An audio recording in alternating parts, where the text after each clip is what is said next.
Ang mga diskurso ni Kristo ng mga huling araw.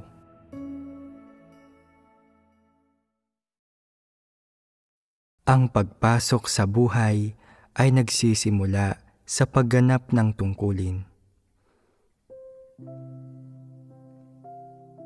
Maraming tao ang nakararamdam na may kulang sa kanila pagkatapos nilang magawa ang kanilang tungkulin, at na hindi nila taglay ang realidad ng katotohanan, kaya lagi nilang inoobliga ang sarili na makinig sa mas marami pang sermon at sa mga lider at manggagawa na magdaos ng mas marami pang pagtitipon, na para bang iyon lamang ang makapagbibigay sa kanila ng pagpasok sa buhay at paglago sa buhay.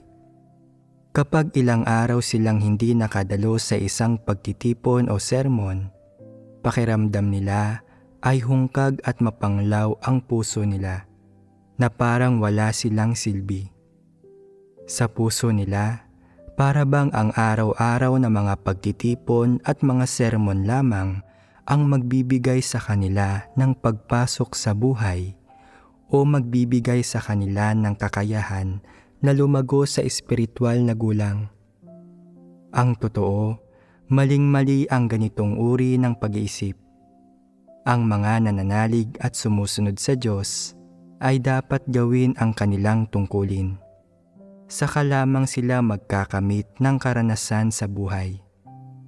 Kung sinasabi mong taos-puso kang nananalig sa Diyos, ngunit ayaw mong gawin ang iyong tungkulin, nasaan ang sinseridad sa pananampalataya mo sa Diyos? Yaong mga taos-pusong gumagawa ng kanilang tungkulin ay yaong mga may pananalig. Ang mga may pananalig lamang ang naglalakas loob na ialay ang kanilang buhay sa Diyos at handa silang itapon ang lahat upang gumugol para sa Diyos. Nararanasan ng mga ganitong tao ang gawain ng banal na espiritu habang ginagawa nila ang kanilang tungkulin. Sila ay naliliwanagan, pinamumunuan at dinidisiplina ng banal na espiritu. Ang lahat ng ito ay nagbubunga ng karanasan sa buhay. Kaya ang pagpasok sa buhay ay nagsisimula sa formal na paggawa ng tungkulin ng isang tao. Kung walang pakialam ang mga tao sa paggawa ng kanilang tungkulin o laging magulo ang isip nila, anong uri ng saloobin ito sa tingin ninyo? Hindi ba't iniraraos lamang nito ang tungkulin? Iyon ba ang ugali ninyo sa inyong tungkulin? Isa ba itong problema sa kakayahan o sa disposisyon? Dapat malinaw ito sa inyong lahat. Bakit ba pabaya ang mga tao kapag ginagawa nila ang kanilang tungkulin? Bakit hindi sila tapat kapag gumagawa sila ng mga bagay para sa Diyos? Nagtataglay man lang ba sila ng katwiran o konsensya? Kung tunay kang nagtataglay ng konsensya at katuturan, kapag ginagawa mo ang mga bagay-bagay, mas pagsisikapan mo ang mga ito at lalakipan mo ng kaunti pang kabaitan, responsibilidad at konsiderasyon, at magagawa mong mas magsikap pa. Kapag kaya mong mas magsikap, gaganda ang mga resulta ng mga tungkuling ginagampanan mo. Gaganda ang mga resulta mo at masisiyahan dito kapwa ang ibang mga tao at ang Diyos. Kailangan mong isapuso ito.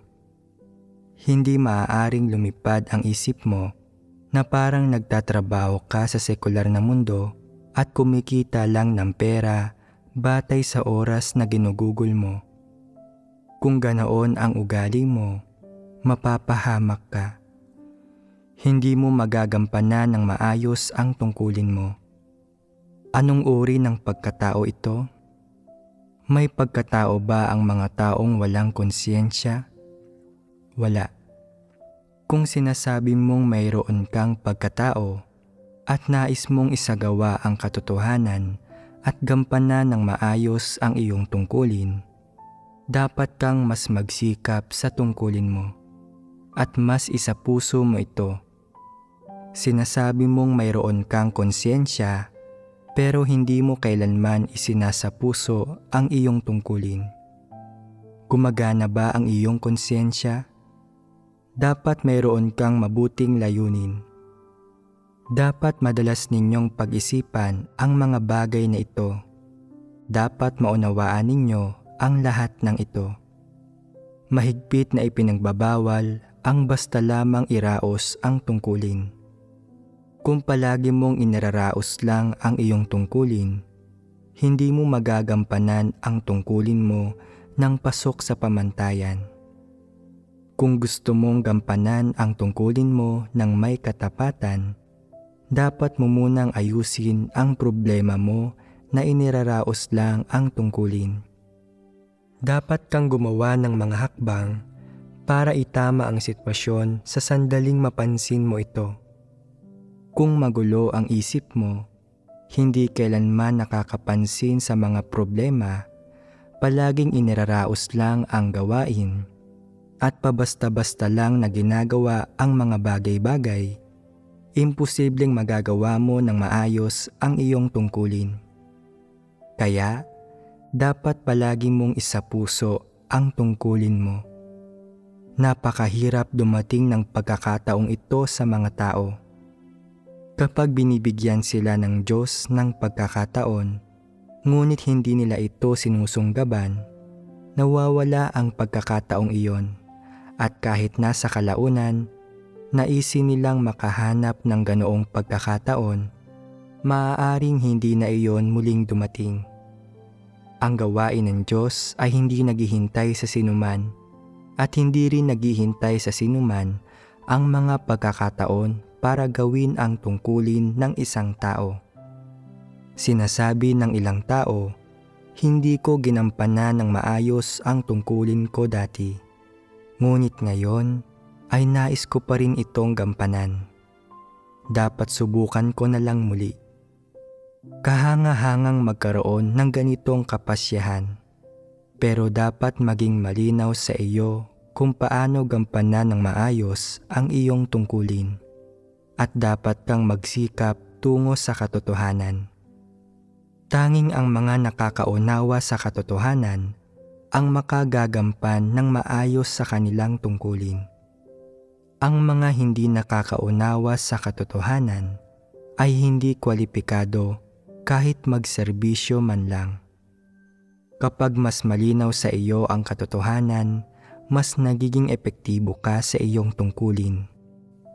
Kung nakikita mo ang totoong sitwasyon ng isang bagay, magsusumikap ka tungo sa katotohanan at may pag-asang magampanan mo ng maayos ang iyong tungkulin.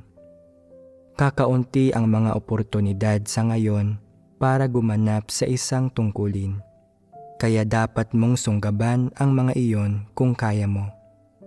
Kapag naharap ka sa isang tungkulin, doon ka mismo dapat magsumikap. Doon mo dapat ialay ang sarili mo, gugulin ang sarili mo para sa Diyos, at doon mo kinakailangang magbayad ng halaga. Huwag kang maglihim, magkimkim ng anumang mga pakana, maging maluwag o magpalusot. Kung ikaw ay nagiging maluwag, tuso o madaya at taksil, malamang na hindi maging maganda ang trabaho mo.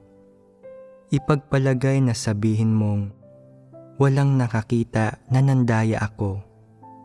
Ang galing. Anong klaseng pag-iisip ito? Akala mo ba nalinlang mo ang mga tao at pati na ang Diyos? Ngunit sa totoo lang, alam ba ng Diyos kung ano ang nagawa mo o hindi? Alam niya. Sa katunayan, malalaman ng sinumang nakikipag-ugnayan sa iyo sa maikling panahon ang iyong katiwalian at kasamaan. At bagamat hindi nila iyon sasabihin ng tahasan, susuriin ka nila sa kanilang puso. Marami ng taong inilantad at pinalayas dahil napakaraming iba pa ang nakaunawa sa mga ito. Nang mahalata ng lahat ang diwa ng mga ito, ibinunyag nila ang tunay na pagkatao ng mga taong iyon at pinatalsik ang mga ito. Kaya, hinahangad man nila ang katotohanan o hindi, dapat gawin ng maayos ng mga tao ang kanilang tungkulin sa abot ng kanilang makakaya. Dapat nilang gamitin ang kanilang konsyensya sa paggawa ng mga praktikal na bagay. Maaaring mayroon kang mga depekto, ngunit kung kaya mong maging epektibo sa pagganap sa iyong tungkulin, hindi ito aabot sa pagpapalaya sa iyo. Kung lagi mong iniisip na ayos ka lang, na nakatitiyak kang hindi ka palalayasin, kung hindi ka pa rin nagninilay o nagsisikap na kilalanin ang iyong sarili at binabaliwala mo ang iyong mga wastong gawain, kung palagi kang walang ingat at pabasta-basta, kapag talagang nawalan na ng pasensya sa iyo ang mga taong hinirang ng Diyos, ilalantad nila ang iyong tunay na pagkatao at malamang talaga na palalayasin ka.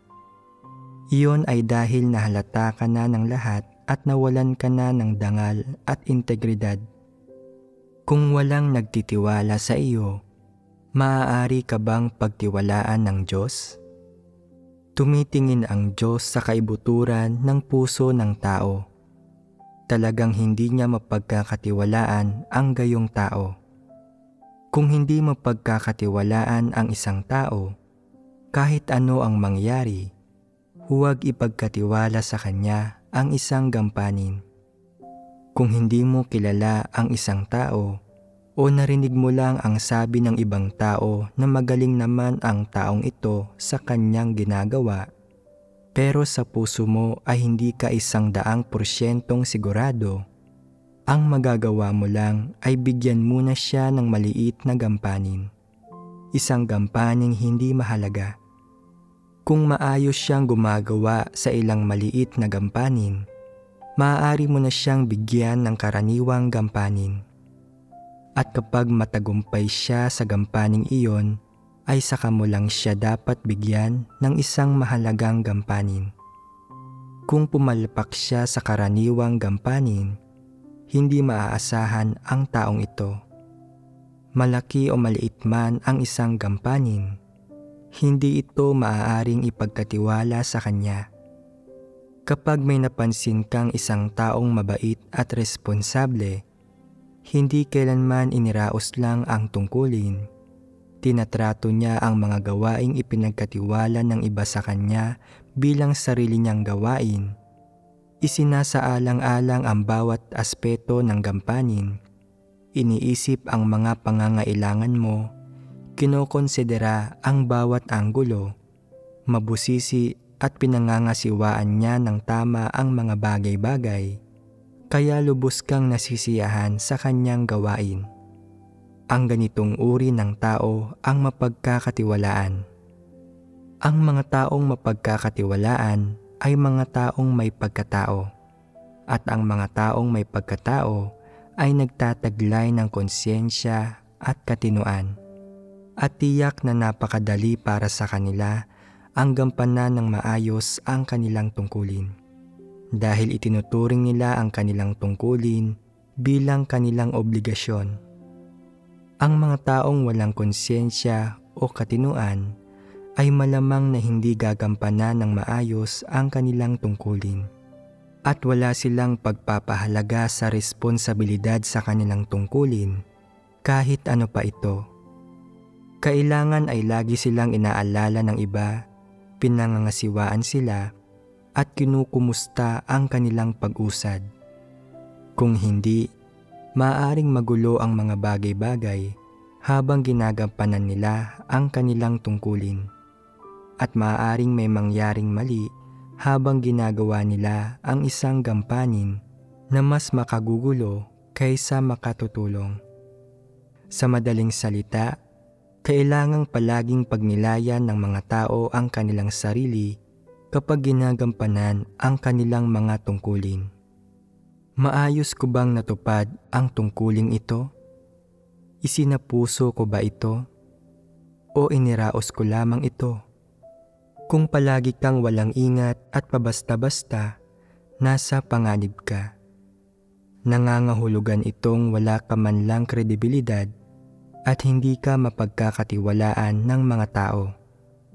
Ang mas malala pa, kung palagi mo lang iniraraos ang paggawa ng iyong tungkulin at kung palagi mong nililinlang ang Diyos, nasa malaking panganib ka. Ano ang mga kahihinatnan ng pagiging sadyang mapanlinlang?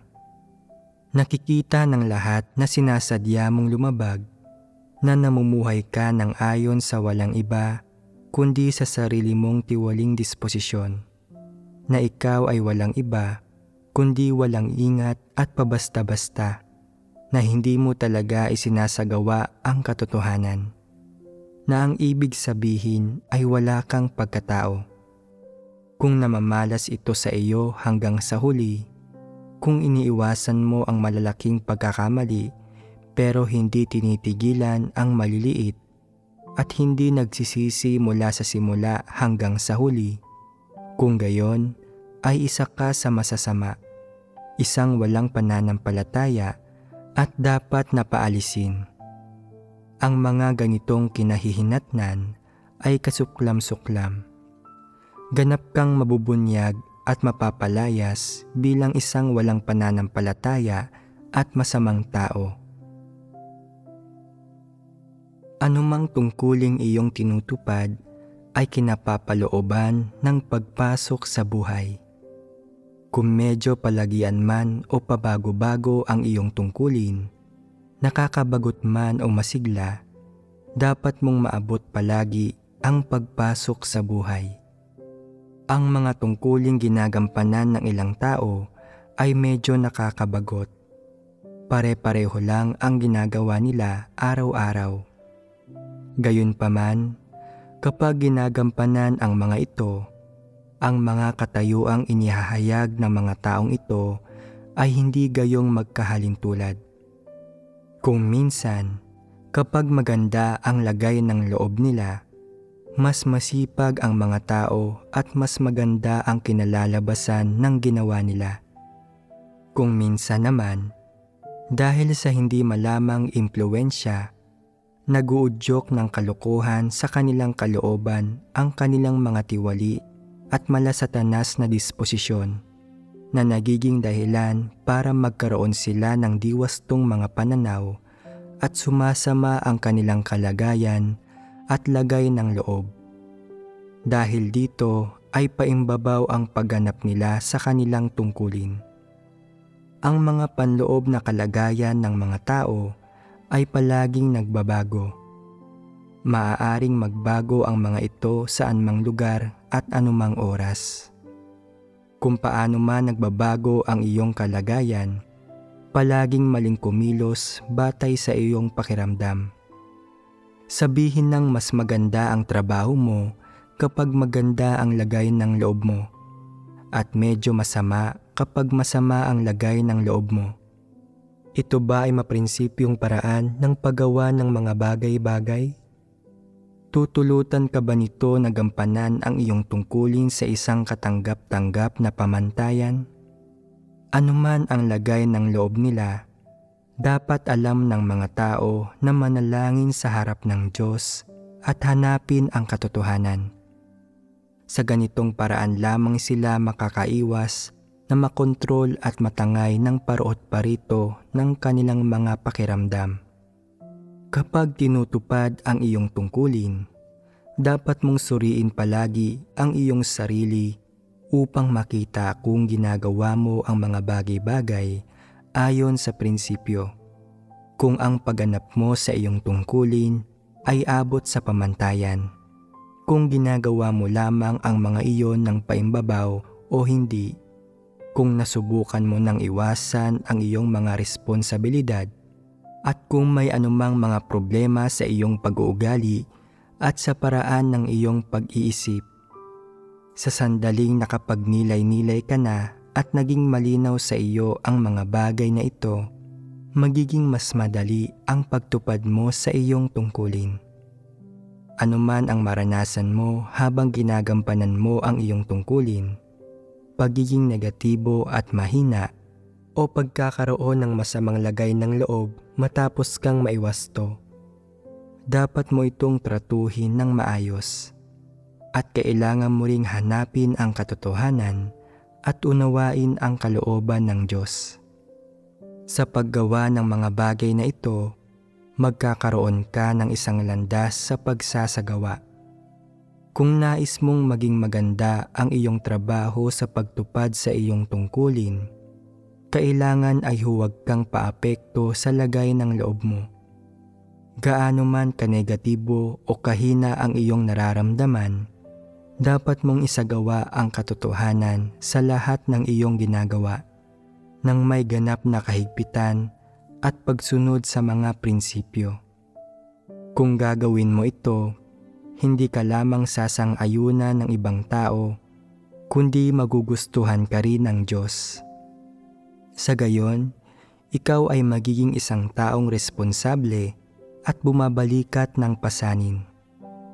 Magiging isa kang tunay na mabuting tao na talagang tumutupad sa iyong mga tungkulin nang abot sa pamantayan at lubos na isinasabuhay ang wangis ng isang tunay na tao. Ang gayong mga tao ay pinadadalisay at nagkakamit ng tunay na pagbabago kapag tumutupad sa kanilang mga tungkulin at masasabing matapat sa mga mata ng Diyos. Matatapat na tao lamang ang kayang magtiyaga sa pagsasagawa ng katotohanan at nagtatagumpay sa pagkilos ng may prinsipyo at maaaring makatupad ng kanilang mga tungkulin na abot sa pamantayan. Ang mga taong kumikilos ng may prinsipyo ay tumutupad na maigi sa kanilang mga tungkulin kapag maganda ang lagay ng loob nila.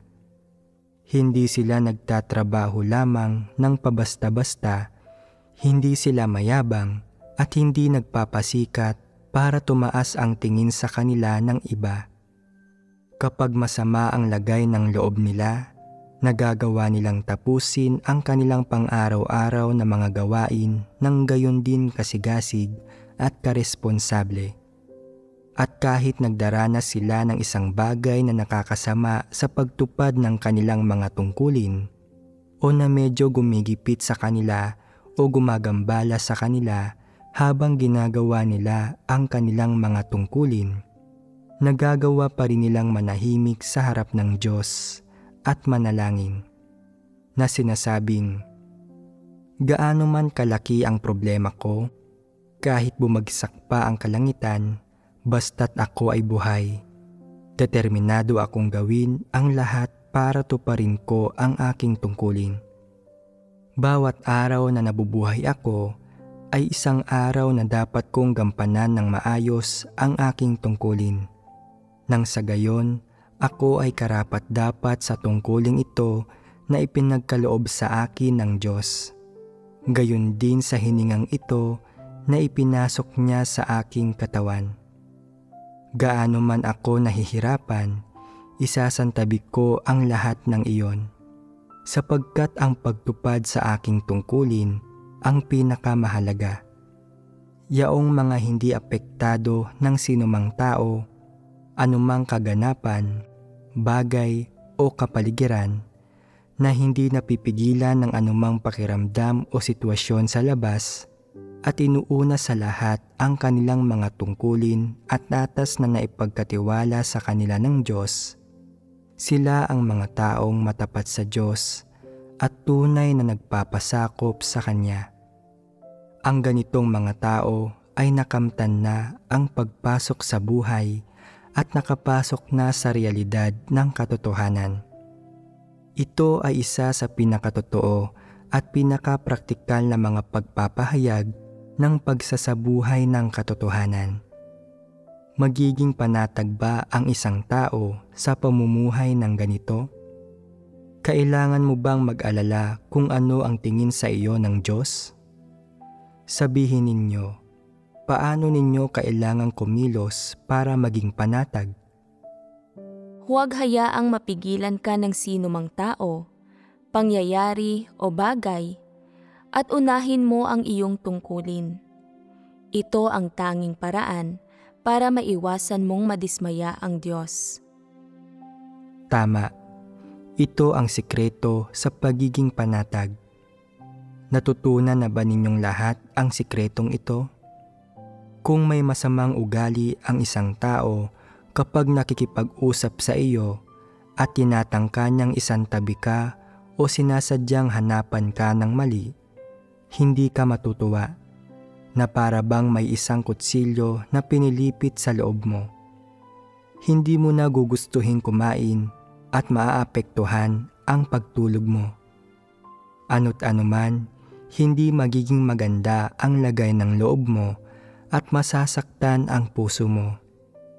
Sa puntong ito, ano ang gagawin mo? Maaari mong sabihin na, masama ang timpla ko ngayong araw, kaya ipagpapaliban ko muna ang tungkulin ko ng mga ilang araw.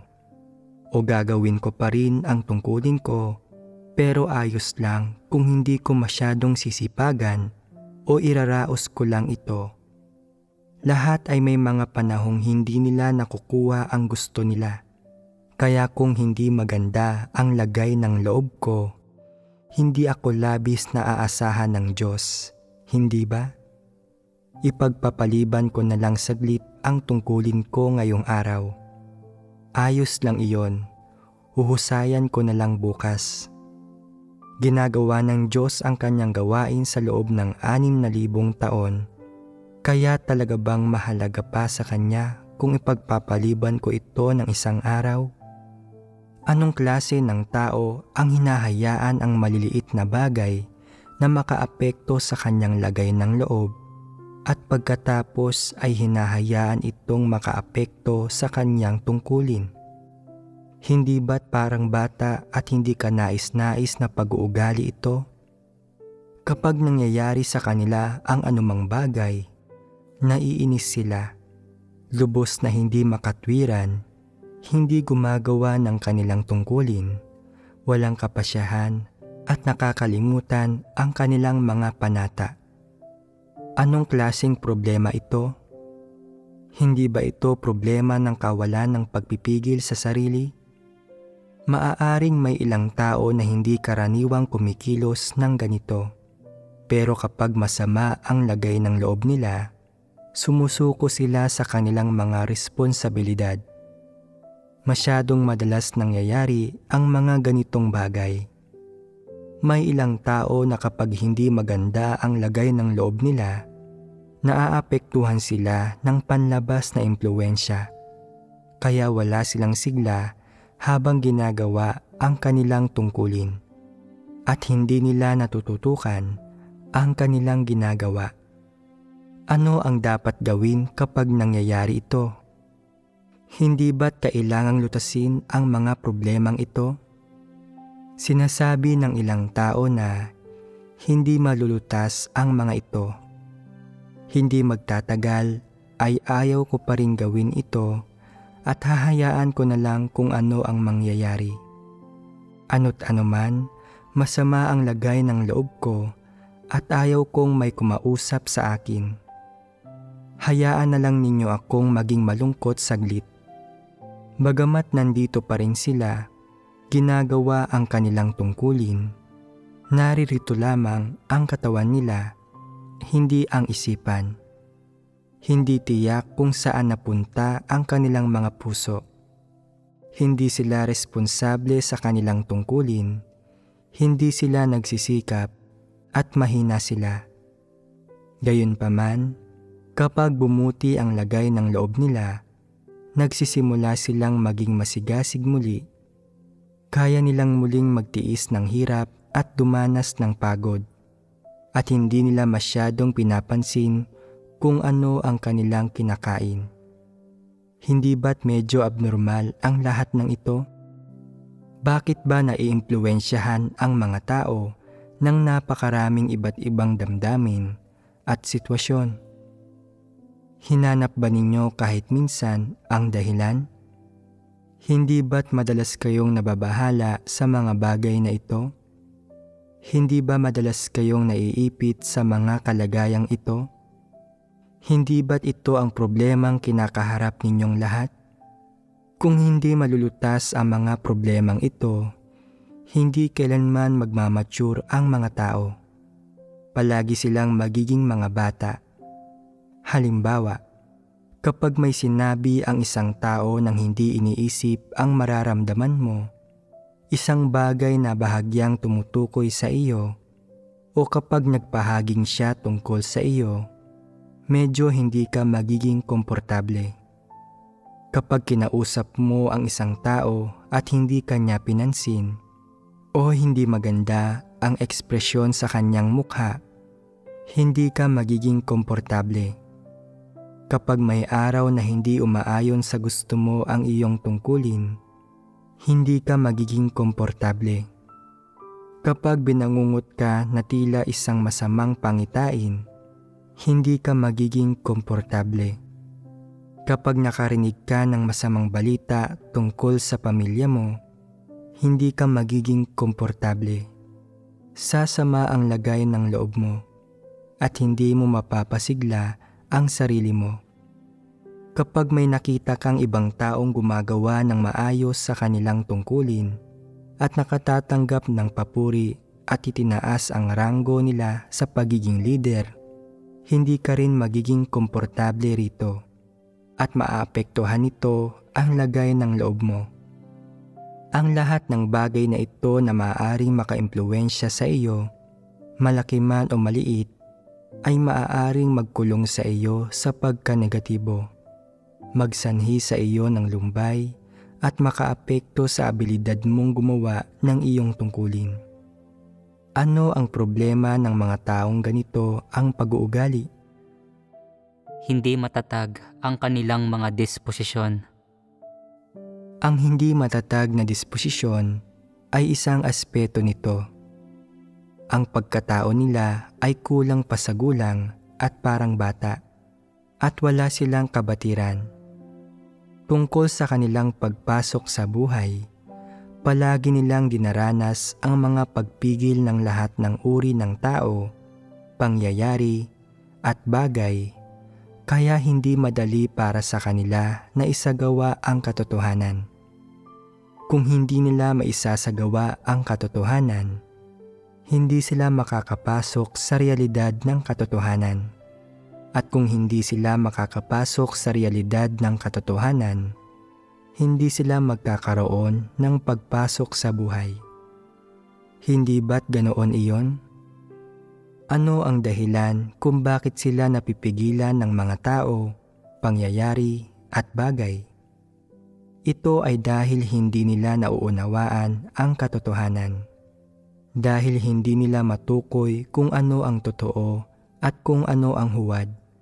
At dahil hindi nila matukoy kung sino ang tama at kung sino ang mali. Dahil dito, hindi nila alam kung paano magsagawa nang walang pagkakataong sumulong o umurong. Iyon ang kahihinatnan. Karamihan sa mga bagong mananampalataya ay nasa ganitong kalagayan.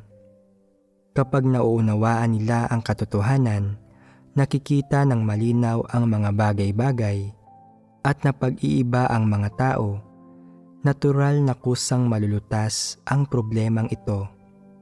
Subalit, ang mga hindi nagmamahal sa katotohanan ay hindi naghahanap sa katotohanan kapag nangyayari sa kanila ang mga bagay-bagay. Magpakailanman ay hindi maiwawaksi ng ganitong uri ng tao ang mga pagpigil ng lahat ng uri ng tao, pangyayari at bagay. Anong uri ng mga kalagayan ang ipinapamalas ng mga taong madalas dumaranas ng mga pagpigil ng mga tao, pangyayari at bagay? Madali silang maging negatibo, at kapag dumaranas sila ng mga problema o nahihirapan sila, nadadapa sila. Naiimpluwensyahan ng mga bagay na ito ang kanilang lagay ng loob at ang kanilang abilidad na gumawa ng kanilang tungkulin. Yaong mga hindi nakakaunawa sa katotohanan ay madaling napipigilan ng lahat ng uri ng tao, pangyayari at bagay. Napakabagal ng kanilang pagpasok sa buhay. At kahit ilang taon pa silang nananalig, walang nakikitang pag-usad sa kanila. Hindi man lang sila nagbago at halos kapareho lang ng mga hindi mananampalataya. Lahat ng ito ay resulta ng hindi paghahangad sa katotohanan. Iyon ang dahilan. Sa madaling salita, kahit ilang taon ka nang nananalig sa Diyos, anuman ang kakayahan o edad mo, hanggat hindi mo minamahal ang katotohanan o hinahanap ang katotohanan sa lahat ng bagay, madali kang mapipigilan ng lahat ng uri ng tao, pangyayari at bagay. Hindi mo malalaman kung paano kumilos ng tama, ni hindi mo malalaman kung paano isagawa ang katotohanan o maging alinsunod sa mga prinsipyo. Kahit kumilos ka ayon sa mga kuro-kuro ng mga tao at hindi gumawa ng masama, hindi mo pa rin malalaman kung naaayon ka ba sa kalooban ng Diyos. Gaano man katagal nang nananalig ang ganitong uri ng tao, hindi siya makakapagsalita tungkol sa kanyang mga patotoo sa karanasan dahil hindi niya nauunawaan kung paano danasin ang gawain ng Diyos, ni hindi niya nauunawaan ang kahit katiting ng katotohanan. Ganito ang mga taong hindi naghahangad sa katotohanan. Gaano man sila katagal nang nananalig sa Diyos, wala silang masasabing anumang patotoo. Napakaliit ng kanilang tayog at wala silang realidad ng katotohanan. Ngayon, aktibo ang mga tao sa paggawa ng kanilang tungkulin. Mayroon din silang determinasyon na gawin ang kanilang tungkulin, igugol ang kanilang sarili para sa Diyos at magsakripisyo para sa Kanya, at ialay ang kanilang sarili sa Kanya. Mayroon pa ngang ilang tao na sumumpa ng maraming beses na iaalay nila ang kanilang buong buhay sa Diyos at igugugol ang kanilang sarili para sa Kanya. Taglay nila ang lahat ng bagay na ito, pero wala silang pagpasok sa buhay. Kung walang pagpasok sa buhay ang isang tao, kung gayon, sa lahat ng uri ng masalimuot na mga tao, pangyayari at bagay, magiging mahirap para sa kanila na manatiling matatag o matugunan ang isyu. Hindi sila makakahanap ng direksyon ni makakahanap ng landas, at madalas nilang nararamdaman na hindi nila maiwaksi ang kanilang negatibong kalagayan. Naguguluhan sila, napipigilan, nakokontrol, at nagagapos ng lahat ng uri ng tao, pangyayari at bagay, at hindi nila alam ang pinakatamang paraan ng pagsasagawa. Ngayon, sasabihin ko sa inyo ang isang prinsipyo ng pagsasagawa. Anuman ang sumapit sa iyo, ito man ay isang pagsubok o hamon, o pagwawasto, at paano ka man tratuhin ng mga tao, dapat mo munang isantabi ang mga bagay na ito at humarap sa Diyos sa masigasig na pananalangin. Nang hinahanap ang katotohanan at inaayos ang kalagayan mo, ito ang dapat munang lutasin. Dapat mong sabihin na gaano man kalaki ang bagay na ito, kahit na ang langit mismo ay bumagsak, dapat kong gawin ng maayos ang tungkulin ko. Hanggat may hininga ako, hindi ako susuko sa tungkulin ko. Kaya paano mo gagawin ang iyong tungkulin? Hindi pwedeng inararaos mo lang ito, o kaya'y naroon nga ang pisikal mong katawan, pero hinahayaan mong lumipad ang isip mo. Dapat mong ituon ang puso at isipan mo sa iyong tungkulin.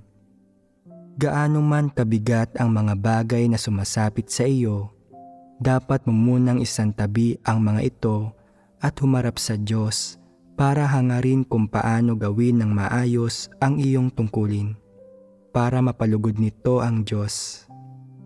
Dapat mong subukang isipin na sa bagay na ito na nararanasan ko ngayon, paano ko gagawin ang tungkulin ko? Noon, pabasta-basta ako kung kumilos. Kaya ngayon ay dapat kong baguhin ang pamamaraan ko at magsikap na gawin ng maayos ang aking tungkulin, nang sa gayon ay walang mapupuna ang sinuman. Ang mahalaga ay hindi ko dapat bibiguin ang Diyos. Dapat mapanatag ko ang puso niya upang kapag nakita niya akong gumagawa ng tungkulin ko, malalaman niya na hindi lang ako masunurin at mapagpasakop, kundi tapat din. Kung isasagawa mo ito at magsusumikap ka sa direksyong ito, walang makakapagpaantala sa iyo sa paggawa ng iyong tungkulin o makakaapekto sa pagiging epektibo ng iyong tungkulin. Habang patuloy kang nagdarasal, naghahanap sa katotohanan, at nagsisikap na maintindihan ang mga salita ng Diyos, madali mong mauunawaan at malulutas ang mga emosyonal na bagay ng laman. Pero hindi ito magagawa ng isang tao kung hindi niya tinatanggap ang katotohanan. Hanggat nauunawaan mo ang katotohanan, anumang problema ay maaaring malutas. Ang kalungkutan, kawalan ng pag-asa, mga pag-aalala, mga pag-aalinlangan at pagka-negatibo sa puso mo ay tuluyang malulutas. Unti-unting bubuti ang lagay ng loob mo at tuluyan kang mapapalaya. Kung talagang mayroon kang tunay na mga paghihirap, dapat mong matutunang hanapin ang katotohanan at magpasakop. Kapag nahaharap ang isang tao sa mga ganitong uri ng bagay, isa itong pagsubok sa kanyang tayog at ibinubunyag nito kung sino siya, upang makita kung kaya ba niyang isagawa ang katotohanan.